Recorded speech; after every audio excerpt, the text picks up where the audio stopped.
Profissão perigo. São cada vez mais comuns os assaltos a postos de combustíveis. Tem frentista que já foi alvo de bandidos 3 vezes no mesmo dia. Mas e quando o trabalhador tem que devolver para o posto o dinheiro levado pelos bandidos? Foi o que aconteceu aqui em Brasília, mas a Justiça condenou o posto a devolver o dinheiro da frentista que tinha sido descontado no contra-cheque após mais um assalto. Imagens como esta são bem comuns. Postos de combustíveis são alvos constantes dos ladrões. Esse assalto chamou a atenção. Os frentistas atendem 2 motoristas. O posto está vazio, mas por pouco tempo. 2 homens chegam com a mão embaixo da blusa e rendem empregados do posto e clientes. De repente, uma picape entra em alta velocidade e acerta um dos bandidos. Todos saem correndo.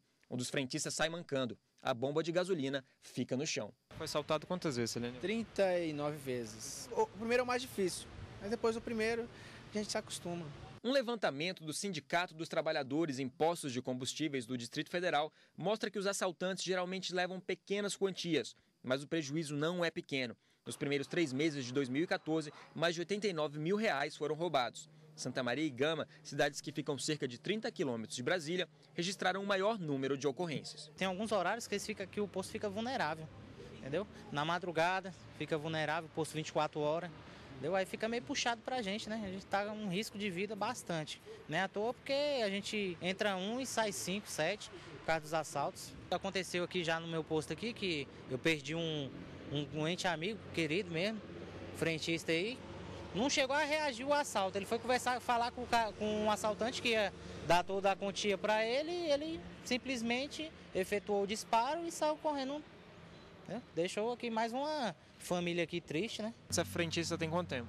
2 meses. E já foi assaltada quantas vezes? 8 vezes. E para evitar prejuízo, os frentistas podem ficar apenas com um valor equivalente a 80 litros, que corresponde a quase R$250 no bolso para dar como troco. Se o ladrão levar o valor maior que essa quantia, o funcionário é obrigado a pagar a diferença. Tem que sustentar um filho pequeno, ajudar nas contas de casa e você tem um dinheiro ali, só que aí você tem que pagar e você fica sem o dinheiro, da mesma forma. Em Águas Claras, no Distrito Federal, uma frentista foi assaltada. O posto de combustíveis teve um prejuízo de R$617 e descontou cerca de 50% desse valor do salário da funcionária. Ela recorreu à justiça e a empresa foi condenada a devolver essa quantia. Isso aconteceu com Sunamita. Foi a primeira vez que ela foi assaltada. Ela conta que o bandido chegou tão rápido que ela não conseguiu depositar o dinheiro no cofre a tempo. A pista estava com muitos carros e o lema do posto é não deixar carro ir embora, certo? No momento que eu fui depositar o dinheiro no cofre, chegou um carro do lado, certo? Eu deixei de depositar para poder atender o carro. Infelizmente, chegou um meliante, certo, por trás de mim e me assaltou. Mas a advogada da empresa deixa claro que a briga não vai parar por aí. O que nós entendemos é exatamente a negligência de cumprimento da norma específica da empresa no momento em que ela tem que depositar, quando ela está com valor acima, superior a R$240, de depositar este valor no caixa, no boca de lobo existente dentro da pista de abastecimento. A gente continua falando mais sobre esse assunto aqui no Jornal da Justiça. A gente recebe o Dr. Cláudio Santos, advogado especialista em Direito do Trabalho. Doutor, boa tarde, pela participação aqui mais uma vez com a gente. Bom, vamos pegar sobre esse caso que aconteceu aqui em Brasília. O frentista não pode ficar com uma quantidade superior ao que o gerente ou o dono do posto estipula para ele? Como é que funciona isso? Existem regras internas das empresas, no caso do posto de gasolina, que estabelecem um valor mínimo e, às vezes, existem normas de acordos ou convenções coletivas que estabelecem também esse valor mínimo em que o frentista ou que o funcionário deve ficar em sua posse. Então, é um acordo, então. Isso tem um valor legal? Isso geralmente tem um acordo que é celebrado entre as partes. A questão é, caso a caso, é que nós temos que verificar o que aconteceu, se as normas foram observadas ou se não foram observadas. Porque a CLT é clara, ela diz que é vedado efetuar qualquer desconto na remuneração do trabalhador, a não ser que seja um adiantamento, ou em virtude de lei, ou de acordo com convenção coletiva. Fora desses casos, a não ser que caso o empregado tenha causado um dano à empresa, ele pode descontar o valor da remuneração do trabalhador. Caso contrário, não. E a gente viu até na reportagem também ali, a pessoa, se ela tiver com um valor acima desse estipulado, nesse acordo, o posto pediu para que fosse ressarcido, né? Tomou esse dinheiro da frentista. Isso o judiciário já há um consentimento, há um entendimento já de que isso é irregular? Pois é, caso a caso, porque veja, se há uma norma estabelecendo que o frentista, no caso específico, tem que permanecer com o valor mínimo e o que ultrapassar ele tem que depositar no cofre, e se ele não o fez, na justiça que vai se averiguar por que ele não fez. No caso que vimos agora há pouco, é porque chegaram 2 clientes e ela foi atender.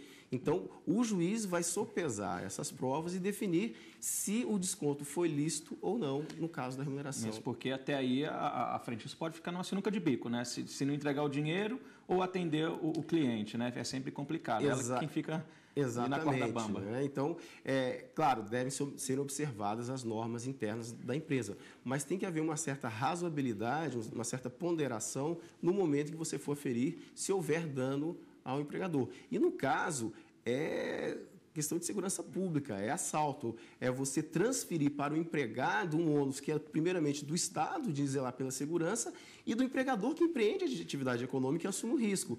Porque, senão, o empregado vai acabar sendo sócio do empregador. Ele vai correr os mesmos riscos, mas não tem os mesmos lucros. Aí então, só no ônus e não no bônus, Não, né? no bônus, exatamente. Por isso tem que haver essa ponderação. Existem regras que devem ser observadas? Sim, existem regras. Mas temos que olhar o caso concreto, como se deu, se ela observou. Porque deixou de observar dolosamente, voluntariamente, ou se foi um fato superior, foi uma culpa, alguma negligência que ela teve para não cumprir, ou mesmo impossibilitada de cumprir aquela regra.